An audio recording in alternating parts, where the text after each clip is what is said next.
We have built an enormous market around helping exhausted people recover just enough to return to the structure that exhausted them. Welcome to the Aligned Edit. I'm Veronica Dietz, founder of Taiki Digital Agency and a business advisor who helps founders identify what is actually misaligned before they spend more time fixing the wrong thing. This is the show where we look at the patterns that keep smart founders stuck and name them clearly enough that you cannot unsee them. Let's edit the noise and look at what's actually happening. I want to start with something that is going to sound slightly provocative, and I want to be precise about this, what I am and am not saying before we get into it. I am not arguing against rest. I am not arguing against therapy, nervous system work, morning routines, retreats, or any of the other things that get sold to exhausted founders. Some of those things are genuinely useful. Some of them are the reason certain founders are still standing. What I want to talk to you about today is something more specific. What happens when recovery keeps working and the exhaustion keeps coming back anyway? You know the version of this. You take a Friday off and you do not touch your laptop, you sleep longer, you eat an actual meal sitting down, maybe even with some people you like. You go outside, you stop answering messages that begin with quick question, because we both know they have never once been quick. By Sunday night's happening, you can feel yourself coming back online. You have perspective again. You remember that your entire life is not contained inside one client thread and half-finished launch document that's waiting for your eyes. Then Monday arrives. By 11:17 in the morning, the restored energy is gone. And it's not because you rested incorrectly. It's not because you failed to protect the morning. It's because you returned to a business with an unlimited appetite for whatever capacity you bring it. That is not a rest problem. That is structure problem wearing a rest problems costume. And the question worth asking is not how to recover better. The question is what you keep returning to. So here's the argument. We have built an entire economy around treating structurally produced exhaustion as an individual recovery problem.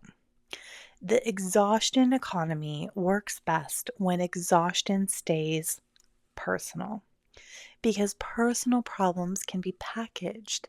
They can be turned into a routine, a product, a protocol, a retreat, a planner, a subscription, a personal improvement project.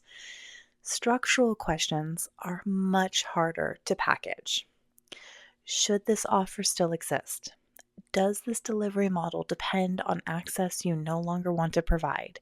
Is the business profitable because you keep donating underpriced labor to it?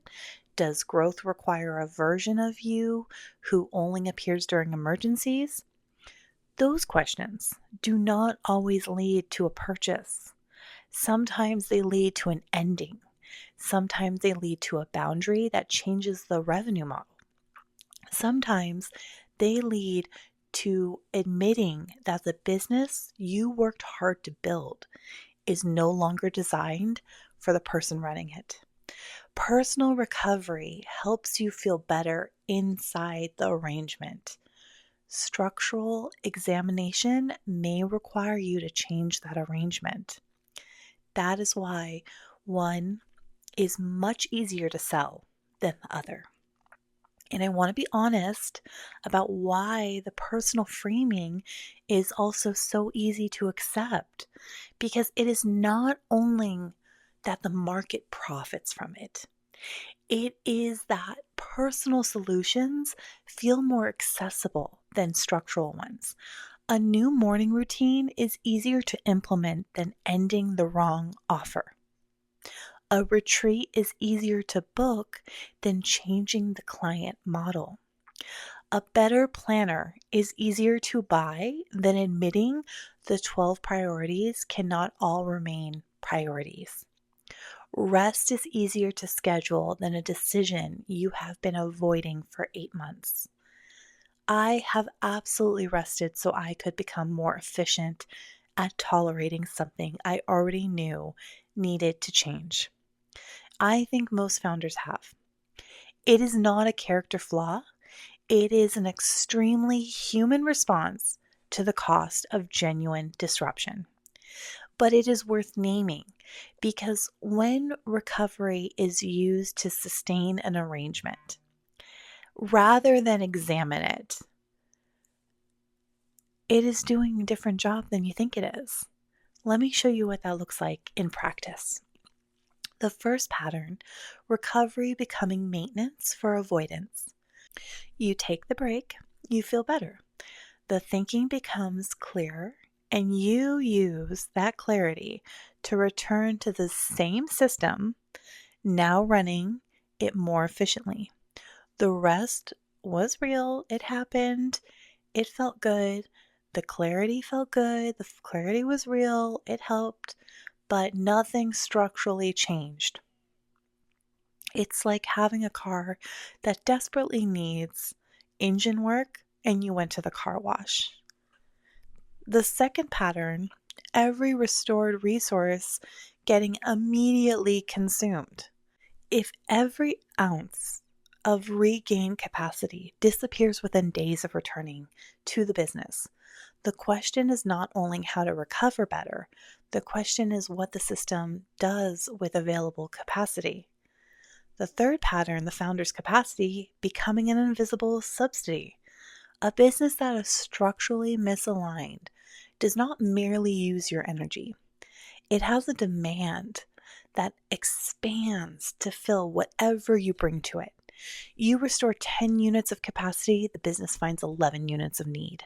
You can optimize the recovery indefinitely and never gain ground because the arrangement is not designed around your actual capacity. It is designed around your maximum output under pressure. And sometimes the maximum output is functioning as an invisible subsidy. The offer appears profitable because nobody has priced the founder's emotional labor. The client model appears sustainable because nobody has counted the hours she spends anticipating, translating, reassuring, and repairing. The team appears affordable because the founder quietly supplies the judgment that makes everyone else's work usable. The delivery process appears to function because she absorbs every expectation before it becomes visible. On paper, the business works. In practice, the founder is personally covering the structural deficit. Her exhaustion is not sitting outside the business model. It may be one of the resources the business model has built to consume. That is why rest alone cannot solve it. Rest restores the subsidy. It does not remove the dependency. Human design gave me language for something I had already watched happen in business. People trying to recover enough energy to maintain a structure built around a capacity they have never consistently possessed. And not because of lack of discipline or commitment, rather because the business was designed around an output level that was never sustainable, a rhythm that belonged to a launch period or a particular season or a level of urgency that cannot be maintained indefinitely. They keep trying to restore themselves to a version of themselves that could run this particular machine. That is not a recovery problem. That is a structural fit problem. And no amount of rest, optimization, or self-regulation will solve it because the target they are trying to return to was never a stable place to begin with. I realized in my early 30s, late 20s, that burnout was not something I was causing. It was something I was creating, in a sense that it wasn't because I was making choices to create burnout. I was creating the environment. I didn't understand my energy capacity. I didn't understand what my personal body, mind, soul needed. I thought the harder I worked, the more I worked, the more successful I could be. And I was proven time and time again, no matter how much praise, how much success, how many awards I received, I did not feel good. I felt drained, tired, cranky, burned out, and wanted to give up constantly. That's not what success should feel like. It wasn't until I learned more about my human design and discovered I was a projector, a 1-3 splenic projector, and I was functioning as a generator, constantly output, creating, grinding, hustling, side project, side hustle, go to school while you work, raise a family. I was doing the most. And I needed rest. And I thought that's all I needed. Oh, just a day off, a little vacation, a little mommy hour at the facial, get a spa treatment. I don't know. None of it was curing me. What cured me was stepping back and fantasizing about the life I wanted. I wanted more time with my children. I wanted more time with myself. I wanted more time at home. I wanted flexibility with my hours. I didn't want a rigid schedule. I wanted to be able to even flow throughout my life and travel when I wanted to, go places when I needed to. And I couldn't do that if I was anchored to someone else's business, in someone else's structure, running the whole thing. I was the load bearing issue in someone else's business, as well as causing the load bearing issue in my own life and future. And when I had that realization and got very clear about what I wanted, it was very easy to take the next step, which was starting my own business. So here's the distinction I want you to hold. Recovery supports the person. Reorientation changes what the person is returning to. Both are very real, both have value, and they are not the same thing. One cannot do the other's job. Rest can restore your capacity to think clearly and act decisively. It cannot decide which offer to discontinue. It cannot resolve the client model that requires your constant presence. It cannot make the decision you have been carrying throughout every part of your business for the last 6 months. Some exhaustion is not asking for recovery. It is asking for a decision. And the market will happily sell you the strength to tolerate what you should be reconsidering. Rest can restore your capacity to think clearly and act decisively. It cannot decide which offer to discontinue. It cannot resolve the client model that requires your constant presence. It cannot make the decision you have been carrying through every part of your business for the last 6 months. Before you purchase the next solution for your exhaustion, ask, am I trying to recover from the work or recover enough to avoid changing it? Because rest is not failing you. You may be returning to an arrangement capable of consuming everything it restores. You cannot regulate your way into wanting a business model you have outgrown.